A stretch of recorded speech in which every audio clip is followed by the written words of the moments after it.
Nous ne savons pas ce qui se cache derrière nos intentions.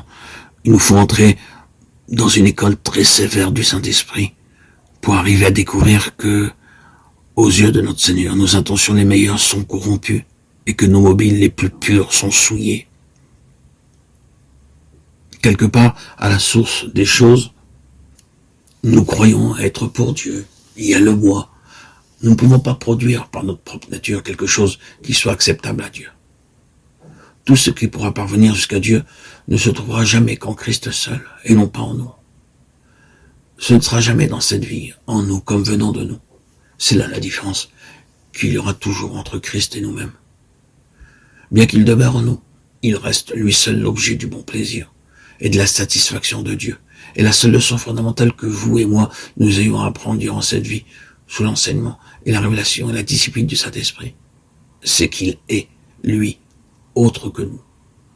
Et cette nature autre est réellement une chose absolue. C'est là une des leçons difficiles. C'est certainement une leçon que ce monde se refusera à apprendre. Elle s'oppose directement à tout ce système d'enseignement basé sur l'humanisme, la chose merveilleuse qu'est l'homme, et tout ce verbiage horrible qui, de jour en jour, est propagé par la voie des ondes pour inviter le monde à vivre de son mieux, à produire ce qu'il y a de meilleur, à essayer d'être le meilleur possible. Et l'on appelle cela le christianisme. Oh non, non, non. Lorsque nous sommes arrivés au meilleur de nous-mêmes, il y a un abîme infranchissable entre ce que nous sommes et les commencements de Christ. Lorsque nous atteignons notre point, le meilleur, nous n'avons pas touché à Christ. C'est absolu, mais nous n'avons pas besoin peut-être d'insister sur cette vérité. Pour la plupart d'entre nous, nous en avons appris quelque chose. Mais tandis que nous connaissons cela dans notre expérience, acceptons cependant le réconfort que nous trouverons peut-être à entendre encore précisément ce qui nous arrive. Que fait le Seigneur? Que fait le Saint-Esprit en nous? La chose fondamentale qu'il veut nous apprendre, c'est que nous sommes une chose et que Christ en est une toute autre.